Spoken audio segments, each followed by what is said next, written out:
आ गया दोस्तों experiment series. अब ये जो एक्सपेरिमेंट सीरीज है, आज बहुत बड़ा एक्सपेरिमेंट तो नहीं कराऊंगा, लेकिन एक छोटा सा एक्सपेरिमेंट है, न्यूटन लॉ ऑफ मोशन। अब न्यूटन लॉ ऑफ में 3 लॉ है, आपको पता होगा कि पहला लॉ जो है न्यूटन का जो फर्स्ट लॉ है वो क्या बोलता है? न्यूटन फर्स्ट लॉ बोलता है कि any object continue at its rest position unless and until एक contacting force is force upon it. ठीक है, मतलब जब तक कोई भी ऑब्जेक्ट एक्सटर्नल फोर्स जब उसके ऊपर एक्ट ना करे। मैं एग्जांपल आपको मैं डायरेक्ट बताता हूं एक्सपेरिमेंट सीरीज में कैसे आएगा। समझ लो कि मेरे पास एक ये बुक है, ठीक है, ये मेरे पास एक बुक है, इसके ऊपर मैं एक रिमोट रख रहा हूं। अब देखो ये रिमोट इसके ऊपर मैंने रखा, तो पहला लॉ ये बोलता है कि कोई भी ऑब्जेक्ट, पूरे दुनिया में कोई भी ऑब्जेक्ट अपने जगह से तब तक नहीं हिलेगा जब तक कि कोई बाहर से एक्सटर्नल फोर्स, कोई ताकत उसके ऊपर लगे, तब तक वो हिलेगा नहीं अपनी जगह से, चाहे दुनिया में कोई भी चीज हो। अब जैसे कि पृथ्वी हमारा बहुत बड़ा है, गोल गोल कैसे घूमता है, हिलता कैसे है? क्योंकि यार एक ग्रेविटेशनल फोर्स लग रहा है, करेक्ट है।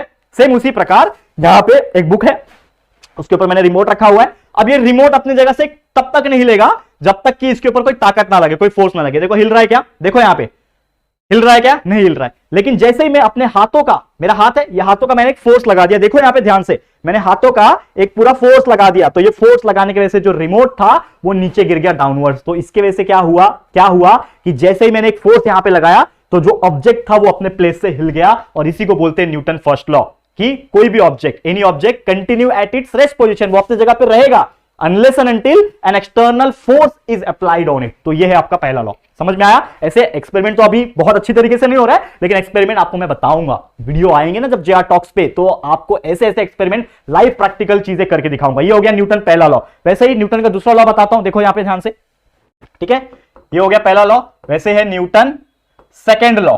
सेकेंड लॉ क्या बोलता है?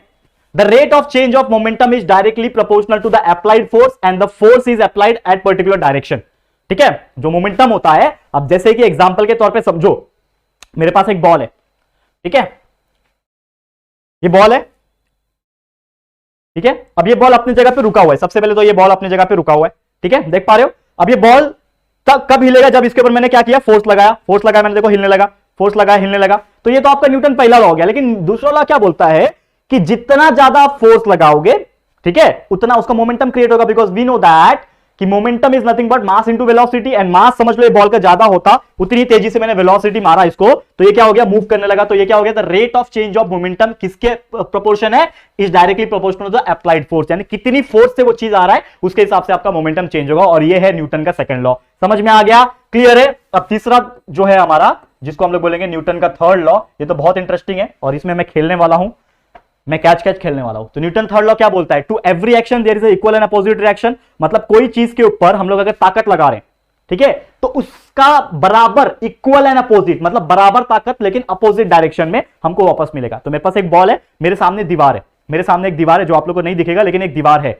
तो मैं ये बॉल को क्या करता हूं ना, पहले मैं फेंकता हूं। देखो बॉल को मैंने फेंका और मेरे हाथ में बॉल वापस आ गया, बॉल को मैंने फेंका, मेरे हाथ में बॉल वापस आ गया, बॉल को मैंने फेंका, मेरे हाथ में वापस आ गया। लेकिन अगर मैं बॉल को एकदम धीरे से फेंकता हूं, देखो, तो मेरे हाथ में बॉल वापस धीरे से ही आया। लेकिन अगर मैं जोर से फेंकता हूं, देखो, और जोर से फेंकता हूं, और जोर से फेंकता हूं, और जोर से फेंकता हूं, देखो, तो बॉल बहुत तेजी से वापस आ रहा है। इसका मतलब क्या है कि जितना ज्यादा मैं फोर्स लगाऊंगा, जितना ज्यादा मैं फोर्स लगाऊंगा, उतनी ही जोर से वापस से बॉल मेरे पास आएगा। और इसी को बोलते हैं Newton third law of motion, कि टू एवरी एक्शन, मेरा एक्शन जो है देयर इज ए इक्वल, उतनी ताकत से इक्वल, लेकिन मैंने फेंका इस डायरेक्शन में, लेकिन इस तरफ से, यानी अपोजिट, तो इक्वल एंड अपोजिट रिएक्शन। इस प्रकार से न्यूटन थर्ड लॉ सेटिस्फाई करता है। क्लियर है? समझ में आ गया दोस्तों? तो यही थे हमारे जितने भी वीडियो सीरीज है, इसके डेमो लेक्चर्स जो मैंने आपको प्रोवाइड कर दिए। अब ऐसे ही वीडियो आपको मिल रहे होंगे कहां पे? JR talks YouTube channel. Again मैं आपको बोलना चाहूंगा, तो प्लीज जाइए, हमारा जो चैनल है जिसका नाम है दोस्तों जेआर टॉक्स, ये चैनल का नाम सर्च करो यूट्यूब पे, आपको मिल जाएगा,